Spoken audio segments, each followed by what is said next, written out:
ሰላም እንዴት ናችሁ? ለዚህ ዩቲዩብ ቻናል አዲስ ከሆናችሁ ቻናላችንን አሁኑኑ ሰብስክራይብ ያድርጉ። እናም እንደተለመደው ቪዲዮ ላይክ በማድረግ ጀምሩት። ይመቻችሁ። Kojo you the do get sense no እንዴ ምንድነው ነገሩ? እነዚህ ሰዎች ለምንድነው የሚሮጡት? አፈሳ አለ እንዴ? አይ አፈሳ ቢኖር በዚህ አካባቢ ፖሊስ ይኖር ነበር። እንዴ አፈሳ ካልሆነ ታዲያ ለምንድነው ሰዎቹ የሚሮጡት? በቃ ዛሬ ታላቁ ሩጫ አለ ማለት ነው። እንዴ ግን እኮ ታላቁ ሩጫ በዚህ መንገድ አይደለም የሚሮጠው። በዛ ላይ ሰዎቹ ሲሮጡ እግሬ አውጭኝ እያሉ በፍርሃት ተውጠው ነው። ቆይ ምን ተፈጥሮ ነው እንዴ? እኔ ሳላውቅ እዚህ ሰፈር ረብሻ ተነሳ እንዴ? ይቅርታ የኔ ወንድም። ቆይ ይሄ ሁሉ ሰው ምን ሆኖ ነው በድንጋጤና በፍርሃት የሚሮጠው? እንዴ ደግሞ ያንተ ግንባር ምን ሆኖ ነው ያበጠው? ወይኔ አይዞ። ግን ምን ብታጠፋ ነው እንደዚህ ግንባርን ያሳበጡ? አይ በቃ ረብሻ ተነስቶ ድንጋይ መጥቶ ነው አይደል? ሰውዬ አምልጥ፣ ፍጠን፣ ቶሎ አምልጥ። ደግሞ ሰማያዊ ቲሸርትና ጥቁር ሱሪ ለብሰ እዚህ ምን እየሰራ ነው? ቶሎ ብለህ አምልጥ። ይኸውልህ ዛሬ ከነጋ ጀምሮ በጣም ብዙ ዶክተሮች የሚያሳብድ መርፌ ይዘው ሰማያዊ በጥቁር የለበሱ ሰዎችን እያሳደዱ መርፌ በመውጋት ብዙ ሰዎችን እያሳበዱ ነው። ስለዚህ ቶሎ አምልጥ። የፈጣሪ ያለ ሰማያዊ በጥቁር get sense no cool you on the from things where you know be your eyes don't clear last kasala don't bust after you go dey shout over but you want chop up no ወይኔ ጉዴ! አመልጣለሁ ብዬ ጭራሽ ዶክተሮቹ ጋር ልምጣ። አይ በቃ ሰማያዊ በጥቁር የለበሱ ሰዎችን በመርፌ ለማሳበድ ስብሰባ ላይ ስለሆኑ ቀስ ብዬ ማንም ሳያይ ከዚህ ቦታ መጥፋት አለብኝ። አው ዛሬማ እንዴትም ብዬ አመልጣለሁ። አንተ ቁም፣ ነግሬሃለሁ እንዳትንቀሳቀስ። አያችሁ እብዶቹን ካለመያዛችንና ከመብዘዛችን የተነሳ እነዚህ ያመለጡን እብዶች እኛ ጋር እየመጡ ነው። እና ደግሞ ሁላችንም ከሆስፒታሉ ያመለጡ እብዶችን ሙሉ በሙሉ ለመያዝ ጠንክረን መስራት አለብን። ምክንያቱም ከህዝቡ ጋር ከተቀላቀሉ በኋላ እነሱ መንጥረንና ለይተን ለመያዝ በጣም እንቸገራለን። ስለዚህ ሁላችንም መፍጠን አለብን። ደግሞ በአሁኑ ምንም አይነት ስህተት መስራት የለብንም። በቃ እሱን አሁኑን ያዙትና መርፌ ውጉት። አው ቶሎ በሉ፣ አትብዘዙ እንጂ መርፌውን አሁኑን ውጉት። ወይኔ ስንቀለቀል፣ በቃ እጅ ከፍንጅ ልያዝ። ቶሎ በል ዶክተር ውጋው እንጂ። ወይኔ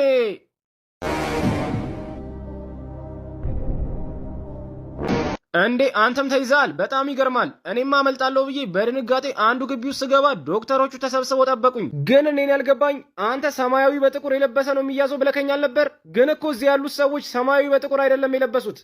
በዛ ላይ ደግሞ ቀደም ዶክተሮች ተሰብስበው ያመለጡንን እብዶች መያዝ አለብን ሲሉ ነበር። ነገሩ ምንም እየገባኝ አይደለም። አይ በጣም አዝናለሁ። ቆይ እንዴት እብዶች የሚሉን ሰማ እንዴ? አንተ እብድ ነህ? አዎ እብድ ነኝ። ሰራውልህ። እኔ ጀግና ነኝ። በማታውቀው ነገር አሳሰርኩ። ሰራውልህ። እነዛ ከሆስፒታል ያመለጡ አደገኛና ተንኮለኛ እብዶች ጤነኛ ሰዎችን አግኝተው ከማሳበዳቸው በፊት በፍጥነት መያዝ አለባቸው። ሄይ ወይኔ የእብድ መቀለጃ አሉን። ቲሽ በእብዶች ሿሿ ልትሰራ። እሺ ተማሪዎች፣ የዛሬው ትምህርታችን ስለ ሰው ልጅ ዝግመተ ለውጥ ነው። እናም የሰው ልጅ የመጣው ከዝንጀሮ ነው። ቲቸር ጥያቄ አለኝ። እሺ ጠይቀኝ። አረ ቲቸር እንደዛማ ከሆነ እኮ የሰው ልጅ ከዝንጀሮ ከመጣ ዝንጀሮች እኮ ጭራ አላቸው። ሰዎችስ ጭራቸው ይገብቶ ነው? ያው የሴቶችን ባላቅም የወንዶቹ ግን ወደፊት ዞሮ ነው።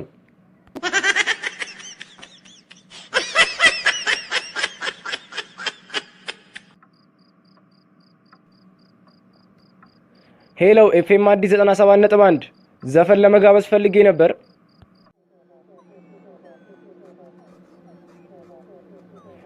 እሺ የዕለቱ ተረኛ አቅራቢ ሮቤል ነኝ። ምን የሚለውን ዘፈን ነበር መጋበዝ የፈለጉት?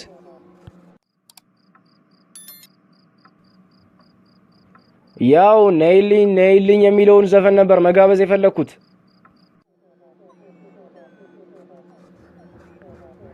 እሺ ነይልኝ የሚለውን ዘፈን ለማን ነው የሚጋብዙት? አይ ለመብራት ኃይል ነዋ።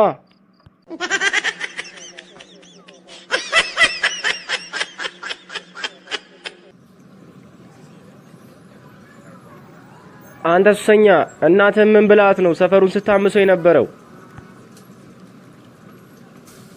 ባክ ማዘርማ እኮ ዛሬ ሰፈሩን ቀወጠችው። አይ አንተማ ማትረባ ሱሰኛ ደደብ። ታዲያ እናትህ አሁን የት ነች? ባክ አሁን ራሱ እኮ ማዘር ማለት ነው ቤት ውስጥ አልጋ ስር ውስጥ ማለት ነው ጋንጃ አስቀምጬ ነበር። ከዛም ጋንጃውን አግኝተው ወጣን መስሏት አጨሰችው። ከዛ አሁን ብታያት ሻይ ለማፍላት ጀበና እያጠበች ነው።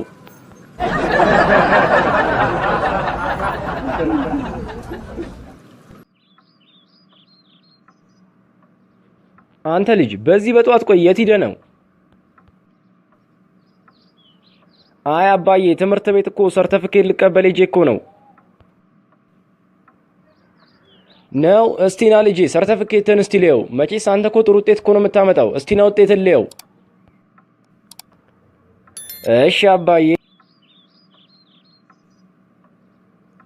እንዴ አንተ የማትረባ ደደብ እንዴት እንደዚህ የሞተ ውጤት ታመጣለህ? ጎረቤታችንን ሶሊያናን አታይም?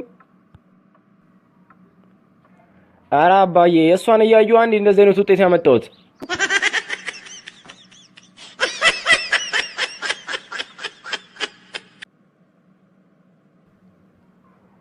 ሰላም ዶክተር። እሺ ወንድሜ ምንን አሞ ነው? ውይ ዶክተር ሰሞኑን ውስጥ እግሬን በጣም እያመመኝ ነው። እስቲ ለዚህ መፍትሄ ካለህ። ውይ ይሄ እኮ በጣም ቀላል በሽታ እኮ ነው። ለመሆኑ ውስጥ እግርን ነው አይደለም ያመህ? አዎ በቃ ፓራስታሞል እርገጥበት።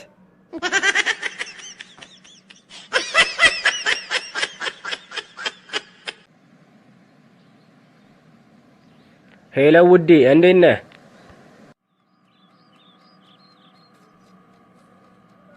አለሁልሽ ፍቅሬ። ግን አንቺ ከሄድሽ ጀምሮ አይኖቼ በእንባ ተሞልተዋል።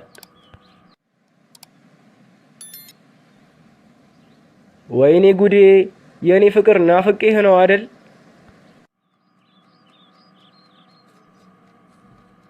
ኧረ እንደዛ አይደለም።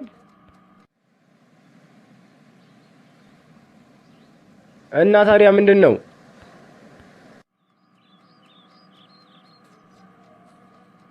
አይ ፍቅሬ አንቺ ይሄኔ ካጠገቤ ብትሆኚ ኖሮ ሽንኩርቱን ልጠሽ ትከትፊልኝ ነበር።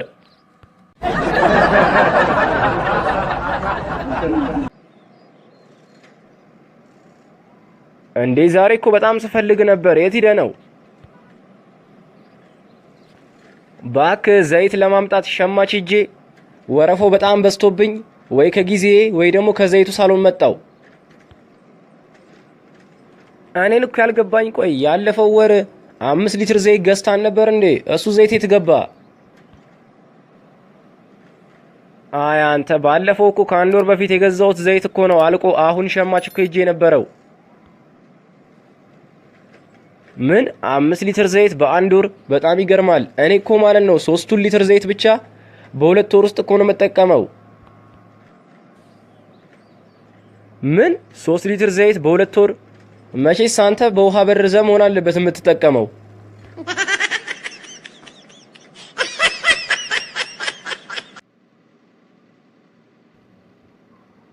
ሰላም ዶክተር። እሺ ወንድሜ ምንን አሞ ነው? ውይ ዶክተር ሰሞኑን ውስጥ እግሬን በጣም እያመመኝ ነው። እስቲ ለዚህ መፍትሄ ካለህ። ውይ ይሄ እኮ በጣም ቀላል በሽታ እኮ ነው። ለመሆኑ ውስጥ እግርን ነው አይደለም ያመህ? አዎ በቃ ፓራስታሞል እርገጥበት።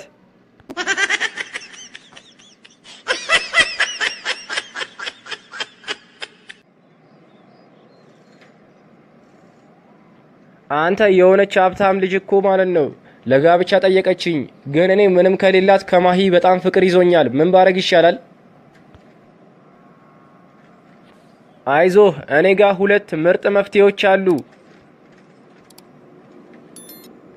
እስቲ መፍትሄዎቹን ንገረኝ። ያው እንግዲህ እውነተኛ ፍቅር ኃያል ነውና ከማሂ ጋር ያለህን የፍቅር ግንኙነት ቀጥል። እሺ ታዲያ ላግባህ ያለችኝ ሀብታሟ ልጅስ? እሷን ደግሞ ለኔ አስተዋውቀኝ።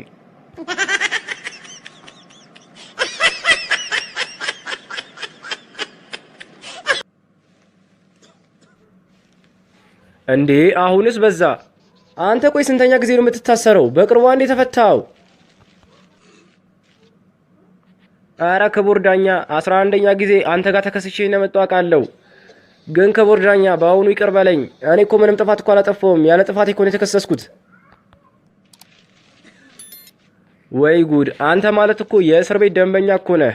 ለ11ኛ ጊዜ ልትታሰር ነው። በጣም ይገርማል። ለማንኛውም እስቲ የፍርድ ማቅለያ ካለህ ተናገር።